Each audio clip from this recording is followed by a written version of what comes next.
Jay, what do you think has changed in the global dairy industry, which we should be very mindful of in planning our future? I think the most important change is happening, and it's occurring over time, so there hasn't been a big bang that allows you to see it one moment, is the industry is just getting more and more complicated, more regulated, more issues that are coming in, whether it's environmental sustainability, volatility and pricing, and that complexity is making the industry harder to figure out, more uncertain, and that uncertainty is affecting everything from consumers down into dairy producers.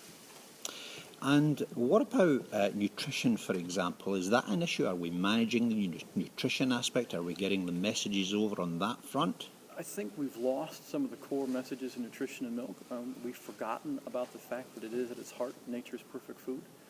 We've spent so much time dealing with the proposed negative aspects of milk that we've forgotten to reinforce the positive aspects. And I think that that's something the dairy industry needs to look at collectively. Well, of course, around the world, one of the big issues, I suppose, for dairy is the affordability. Yeah. And in terms of the nutrition that the product offers and people's ability to pay for it.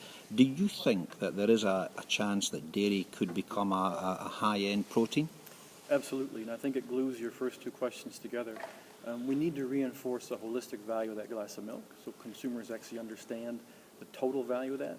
Whether you're somebody in an emerging market who only has $1 to spend, that's the one thing you want to get. Or whether you're in a developed market where governments are worried about getting the right food to people, that is the one product, the one food that can actually help you in terms of making a healthier population. If we communicate that better, people understand the value. And on the other side, we have to make certain that we don't overcomplicate the industry so much that we start to lose producers, that farmers aren't in a position to stay in business.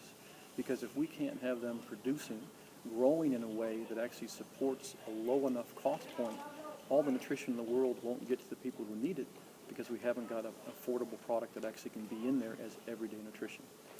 Well, right now, looking ahead, are you in fact confident that we do have the opportunity of a sustainable milk supply? I think that we have the opportunity for a sustainable milk supply. That is, if you look at the value from the consumer back to the dairy producer, there's plenty of value in the chain. But I do not have the confidence that we actually have one in place today. The complexity we've put in, the breaks in the chain, mean that while we should be able to look and say, I've got a sustainable supply that can grow production, that can feed a growing population with this wonderful product, we have to do some work to actually secure it. Because today, there are serious question marks about whether that exists. So what would you suggest we actually have to do now to make sure that we can maintain a sustainable supply, that the farmer does get the reward, and that consumers can afford and can understand the value of milk to them? We need to communicate across the whole chain about what it actually takes to secure farmers in this business. I think we understand better the disposable income and what a consumer can afford to pay. But we need to communicate better what we need on the other side, what farmers need to actually be committed to this business long term. And that's not just what they need from an export perspective to stimulate someone in New Zealand or the US or the EU to export. It also means what you need to stimulate somebody who's farming a different way, growing grain or something in an emerging market to actually move to dairy. We need to give them a sense of confidence about what kind of price point is available that they can actually grow their business long term. Are you optimistic about the future of the dairy industry globally? I'm hugely optimistic. We do have the greatest product in the world. We do have a demographic in terms of population growth and age growth that wants our product and needs our product. Everything is lined up perfectly for dairy at that end. We just have to make sure the whole chain works appropriately. It would be a shame if we took this perfect opportunity and wasted it. Jay, thank you very much.